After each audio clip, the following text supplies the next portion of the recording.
Eli Lilly a publié ses résultats financiers pour le Q3 2024. Donc, elle a vu ses actions chuter mercredi matin suite à la publication de ses résultats du troisième trimestre. Pas de panique, il ne s'agit que d'un léger ralentissement dans une trajectoire toujours aussi impressionnante selon moi. Alors, certes, les performances des deux produits phares, Mounjaro, traitement du diabète, et Zepbound pour la perte de poids, ont été légèrement inférieures aux attentes de Wall Street. On s'attendait à plus que ça, on s'attendait à mieux que ça, alors que ces résultats étaient déjà exceptionnels. Cependant, la croissance reste très forte par rapport à l'année dernière, grâce à l'engouement continu pour ces deux médicaments. Alors, il faut également noter une chose. On a également vu dans ces résultats-là l'impact de Morphic Holding. Donc, je rappelle ici que Eli Lilly a fait l'acquisition de cette compagnie.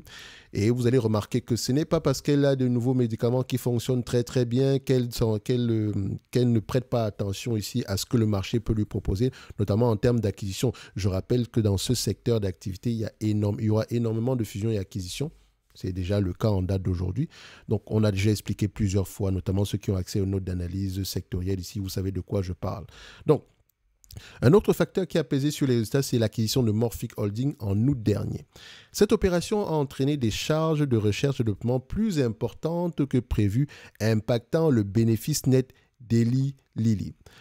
En ce qui concerne ici les prévisions, face à ces éléments, la direction d'Eli Lilly a revu ses prévisions de bénéfices annuels à la baisse dans une fourchette entre 13 dollars, enfin, dans une fourchette de 13,02 à 13,52 donc entre les deux, d'accord, contre 16,10 à 16,60 précédemment.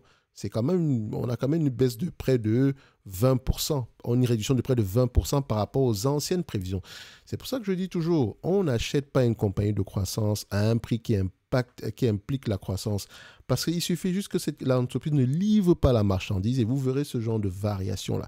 Évidemment, 6% vu d'ici, c'est presque rien du tout par rapport à l'envolée de cette compagnie sur les 2 dernières années. Sur les 2 dernières années, c'est presque 1 fois 2. Mais alors, 70 fois les bénéfices, il faut absolument que l'entreprise ne se rate pas par rapport à aux attentes du marché. D'accord?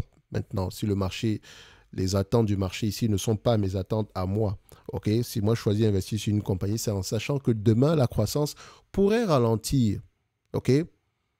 Cette croissance-là pourrait ralentir. Et donc, pour me protéger, je dois généralement payer un prix qui, moi, me semble correct, qui me permet ici de maximiser mon rendement sur coût d'acquisition et également qui me permet de protéger mon capital de départ.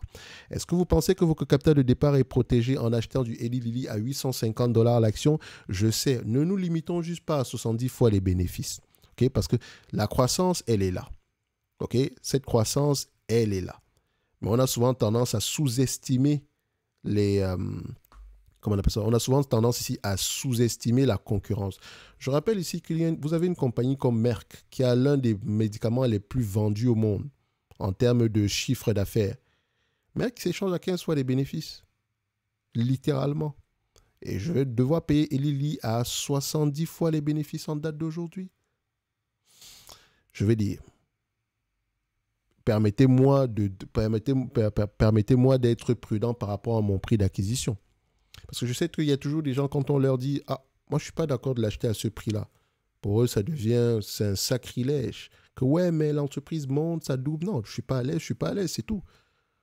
Je ne trouve pas ça judicieux de payer 70 fois les bénéfices. Maintenant, le futur peut me donner tort et ce n'est pas plus grave que ça. Il y aura des entreprises qui vont vous proposer peut-être moins dynamiques que Eli Lilly, mais qui vont vous proposer des prix d'acquisition, des prix à des niveaux assez corrects, qui vous permettent de maximiser votre rendement sur coût d'acquisition. Moi, j'aime bien. C'est une vieille entreprise qui n'a pas une croissance aussi folle qu'Eli Lilly, mais qui avance lentement, mais sûrement. 15 fois les bénéfices, on est assez correct.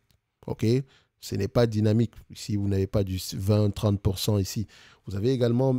Enfin, il y a d'autres pharmaceutiques ici, mais ceux qui me connaissent savent que je n'aime pas trop ce secteur d'activité de manière générale. N'empêche que je le suis également. Et je sais que c'est un secteur d'activité notamment. Je sais que vous aimez investir aux États-Unis, mais aux États-Unis, est-ce que vous avez déjà posé la question de savoir qu'est-ce qui se passe en date d'aujourd'hui sur le plan réglementaire concernant le prix des médicaments aux États-Unis? Les prix sont extrêmement élevés aux États-Unis parce qu'il y a plusieurs... En fait, ce n'est pas comme en France où il y a une seule entité qui va acheter les médicaments pour l'ensemble du territoire. Non, Aux États-Unis, c'est fragmenté. OK? Donc, les pharmaceutiques ici ont un pouvoir de négociation. Or, c'est quelque chose qui va être sur lequel le législateur américain met de plus en plus l'œil. Parce que ça a un impact sur le prix ici des assurances aux États-Unis. Bref, c'est un débat qui est actuel, qui est présentement sur la table et ça va avoir tendance à avoir des impacts sur les... Il y en a déjà eu, je pense que ceux qui sont à peu près qui ont accès aux notes d'analyse ici, sur les pharmaceutiques, il y a les négociations, il y a les 10 médicaments les plus vendus aux États-Unis actuellement. On a à peu près des réductions de prix de près de 50% qui ont été négociées à partir de 2026. En tout cas, je vous laisserai aller voir ça ici. Et donc, c'est une pression supplémentaire. Il ne faut pas se dire ici qu'on peut fixer les prix, mais qu'est-ce qui vous dit ici que dans 3-4 ans, le prix sera le même? Donc, il faut se protéger. C'est la raison pour laquelle ces entreprises-là se négocient à des multiples de valorisation aussi peu élevées. Et Eli Lilly, excusez-moi, mais elle va finir par redescendre sur terre. OK? Donc, je ne suis pas en train de vous dire que c'est une bulle ou quoi que ce soit. Je préfère rester sur les lignes de côté. Je ne sais pas, le marché peut payer ce prix-ci pendant très longtemps. Je termine ma note d'analyse ici. Donc, on a revu les prévisions à la baisse. D'accord? Si ces prévisions étaient revues à la baisse, on va se dire ici que ce n'est pas quand même la fin du monde. OK? Les prévisions revues à la baisse, et voilà, on a expliqué, c'est également dû par rapport aux investissements en termes de recherche et développement ici, dû à l'acquisition de Morphic Holding. Et ça, c'est un événement ponctuel. Donc, cet ajustement s'explique principalement par les charges liées à l'acquisition de Morphic. Donc, les prévisions par rapport aux chiffres d'affaires également ont également été légèrement réduites. Donc, malgré ces révisions, la croissance attendue pour 2024 reste exceptionnelle avec un bénéfice par action estimé entre $13 à $13,55, soit une augmentation de 114% par rapport à 2023. C'est déjà exceptionnel. Alors, que retenir ? Premièrement, nous avons une croissance qui reste dynamique, portée par Mounjaro et Zepbound. Vous avez également l'acquisition de Morphic Holding qui impacte les résultats à court terme, mais représente un investissement stratégique pour l'avenir. Vous avez également les perspectives à long terme qui restent excellentes, avec une croissance des bénéfices toujours très forte. En conclusion, le ralentissement observé au troisième trimestre ne remet pas en cause la trajectoire de croissance d'Eli Lilly. Quand on parle de ralentissement, en termes de chiffre d'affaires, etc., ça ne remet pas en cause la croissance, la croissance également de ces chiffres d'affaires-là à long terme. Okay? Donc, l'entreprise continue de bénéficier d'un portefeuille de produits innovants et d'une stratégie d'acquisition ambitieuse. Et si on va regarder ici au niveau des chiffres, je sais que j'en ai parlé tantôt, comme je l'ai dit, c'est une entreprise qui se négocie aux alentours d'une quinzaine de fois des bénéfices. L'engouement autour de ces des nouveaux produits qu'elle a présentement ici pousse l'entreprise à se négocier à des niveaux de multiples qu'elle n'a jamais eu à atteindre par le passé, ou bien du moins à ma connaissance. Donc moi, si je suis optimiste sur cette compagnie, je ne paye pas plus de 25 fois les bénéfices. Et encore, j'ai dit bien et encore, j'ai parlé d'optimisme. Parce que j'aimerais même aller voir un prix bien plus bas que ça. Alors, ce qui veut dire que si je dois acheter ce business en date d'aujourd'hui, je n'aimerais pas payer plus de $723. Et si on me le propose à $723, ça sera moins d'1% de mon capital. À partir de quel prix je pourrais mettre plus? Sans doute à partir d'un prix aux alentours de 400.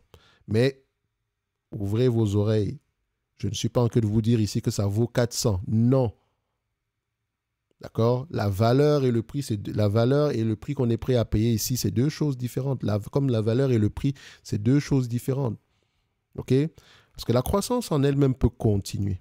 Mais la croissance, il suffit juste pas de dire que parce qu'on a eu 60% de croissance précédemment, on pourrait avoir 60% sur les 5 prochaines années. Regardez ici, ce logiciel-ci s'amuse à mettre une croissance de 45% en moyenne ici entre aujourd'hui et 2029, donc à 25 fois les bénéfices. On pourrait atteindre un prix ici aux alentours de $2085, soit une croissance moyenne de près de 19% entre aujourd'hui et 2029. Mais ça, c'est parce que la croissance est de 45%. Si cette croissance, au lieu d'être à 45%, si on a plutôt une croissance de 20%, ça nous donne 8%. Mais imaginez imaginez qu'on a du 10% au lieu d'avoir du 20%. On aura combien? 3%. On sera à peu près à $963. Donc, le prix actuel serait juste correct. Ce qui veut dire ici que quand on extrapole cette croissance, il faut faire très attention parce qu'elle n'est pas certaine. Prenez la taille du marché, prenez les compétiteurs, regardez à peu près l'évolution de la taille du marché entre aujourd'hui et 2029 et appliquez à peu près une croissance raisonnable. OK? Donc, il faut rester prudent. C'est quand je dis ici qu'il vaut mieux l'acheter à un prix qui n'en implique pas. Quel est selon moi le prix qui n'implique pas la croissance en date d'aujourd'hui? Ça serait un prix aux alentours ici de $400 par là, qui n'implique pas énormément de croissance. OK? Donc, vaut mieux rester prudent. Si vous choisissez d'acheter du Eli Lilly, je ne suis pas que vous dites que vous n'avez pas fait de l'argent. Je ne sais pas de quoi l'avenir sera fait. Mais pour moi, avec cette entreprise en portefeuille, je dormirai mal la nuit. Sinon, la croissance, elle est là. Elle va sans doute continuer. Mais Eli Lilly, on peut faire rester sur les lignes de côté. Est-ce que c'est une entreprise qui mérite d'avoir une place dans notre watchlist? C'est un beau business. Même si je n'aime pas les pharmaceutiques de manière générale, mais tout dépend du prix qu'on va me proposer ici. Pourquoi pas? Donc, je mettrai en target price ici Eli Lilly. Et encore, je mentionne que j'ai pris 25 fois les bénéfices. Un target à $723 l'action. Donc, Eli Lilly, L-L-Y, je mets sur mon document ici, 723. Je ne prends même pas en considération la dette nette parce que la dette nette ici, je pense que c'est une entreprise qui n'est pas très endettée. Si on va regarder $723, on a combien ici? On l'a à $723 moins 25. Bon, ça fera à peu près, on va le mettre $723 moins 25. Parfait. Et ça, $723. Non, moins 28, attention. 723 moins 28. Ça veut dire qu'elle peut repayer la dette nette en combien de temps? Elle peut repayer la dette nette ici en 3 ans, avec les bénéfices nets actuels. Et si on se base sur les bénéfices nets de 2026, on sera même à $28. Donc, je pourrais même laisser le $723 parce que c'est 1 pour 1.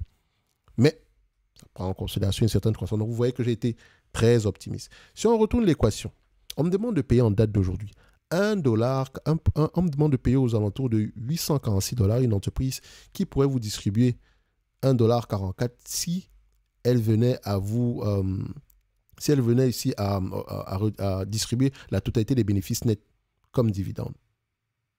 C'est un rendement qui n'est pas intéressant.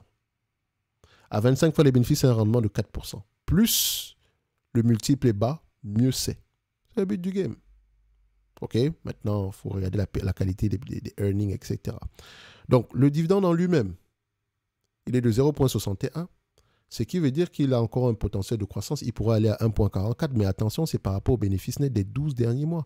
Si on prend les bénéfices attendus en 2026, admettons que ça se réalise parce que les analystes ont tendance à faire de bonnes prévisions ici, sur une période de 2 ans, près de 92% du temps ici, ils ont raison. Donc, $29 divisé par 847, j'arrondis bien sûr, ça donne un rendement sur coût de 3,42%.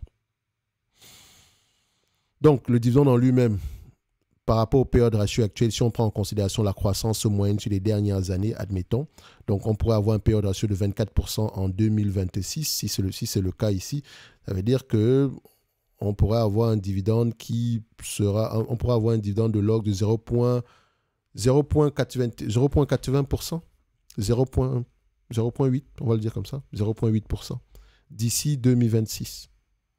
C'est une belle entreprise qui mérite certainement avoir une place dans n'importe quelle watchlist, mais maintenant dans un portefeuille axé dividende, je pense qu'il y a mieux à faire sur le marché. OK? Et également, pour un portefeuille axé performance, ici, je pense que le prix également, le risque est trop élevé. Le risque, par rapport à la déception du marché. Si l'entreprise ne livre pas la marchandise, parce qu'aujourd'hui, la croissance, elle est là, mais les opérateurs de marché n'aiment pas ça. Parce qu'ils ont des attentes trop élevées. Trop élevées. À raison ou à tort. Et je préfère toujours me dire à tort. Donc, mon but ici, si on est optimiste sur cette compagnie, c'est de moins de l'acheter à un prix qui nous permet de maximiser, de moins protéger nos sommes de départ. Parce qu'il y a des inconnus. Le prix, la pression à la baisse au niveau des prix des médicaments, la concurrence, OK, parce qu'il me semble même qu'il y a une concurrence par les prix entre les deux, entre Eli Lilly et Novo Nordisk. Donc, ça ne fait pas toujours bon ménage. OK? Donc, il faut regarder ces éléments-là. Et le fait qu'on ait une valorisation aussi élevée, ça peut rendre l'action extrêmement volatile. Alors qu'on a des résultats exceptionnels. D'aucuns se plaignent souvent. Ouais, mais les résultats sont bons, mais le prix ne change pas. L'entreprise a fait moins de 10% alors qu'on a eu une croissance phénoménale des bénéfices. Tout simplement parce que phénoménal, ça dépend. Si le marché attendait 40% de croissance et que vous avez livré 38%, il n'est pas content. Alors qu'on s'entend que c'est déjà fait 38%, c'est extraordinaire. Bref, Eli Lilly, à vous de prendre la décision qui s'impose. Si vous avez du Eli Lilly en dessous des 400, très bien. Si vous voulez acheter du Eli Lilly en date d'aujourd'hui, en termes de pondération dans votre portefeuille, faites attention. OK? Ceci n'est que mon avis. Rappelez-vous, le nom de la chaîne, c'est lisez vos rapports financiers. Un like, un abonnement, un commentaire, ça fait toujours plaisir. Dites-moi ce que vous pensez d'Eli Lilly au-delà des chiffres. Pour ceux qui sont très optimistes, donnez-moi des éléments qui pourraient avoir tendance à me convaincre. Taille du marché, évolution, etc. Ne venez pas me dire ici que je crois à l'entreprise, machin, non. On veut avancer dans le raisonnement. Donc, rappelez-vous, le nom de cette chaîne ici, c'est Top Invest, la chaîne des top d'investissement. Ici, on parle essentiellement d'entreprises de qualité. Et comme vous le verrez sur la bannière ici, on parle de stock picking de manière sérieuse. D'accord? Et Lilly, c'est un beau business. Je pense que ce sera même intéressant pour vous de continuer à écouter les conférences calls de ces deux différentes entités, histoire de voir où est-ce qu'on s'en va. Mais est-ce que ça sera un bon investissement? Point d'interrogation. L'avenir nous le dira. En tout cas, ceux qui l'ont à 400 sont parfaitement heureux en date d'aujourd'hui. OK? Donc, on verra à peu près à quoi ça va ressembler demain. De toute façon, moi, je vais continuer à suivre le dossier au moins pour continuer à faire mes analyses sectorielles tranquillement dans mon coin. OK? Donc, maintenant, si une opportunité se présente, pourquoi pas? Pour le moment, ici, je peux faire rester sur les lignes de côté, mais observez. Le dividende, il est safe. Il y a de grandes chances qu'il continue à croître. Il me semble également que c'est une entreprise qui rachète ses actions. On va vérifier ça ici assez rapidement. Timidement. Elle rachète ses actions, mais voilà, très timidement ici. On va le dire que ça, enfin, quand je dis timidement, on a une accélération sur les dernières années à partir de 2018 par là. Mais voilà, ça reste assez correct. Bref, on va se donner rendez-vous sur la prochaine vidéo. N'oubliez pas, ceux qui veulent avoir accès à la watchlist, c'est en description de la vidéo. Vous pouvez également récupérer cette note d'analyse afin de pouvoir bonifier vos archives sur Eli Lilly, parce que c'est important de suivre le dossier trimestre après trimestre, histoire de voir ici si les éléments mentionnés précédemment sont toujours présents ou bien s'il y a une amélioration par rapport aux attentes précédentes. C'est une continuité. OK? Donc, vous pouvez récupérer ce document-ci en description de la vidéo ici. D'accord? Vous allez le retrouver dans les freebies. OK? Et nous, on se donne rendez-vous sur les prochaines vidéos. Un like, un abonnement, un commentaire, ça fait toujours plaisir. Plaisir, pas plaisir. Je suis fatigué, moi.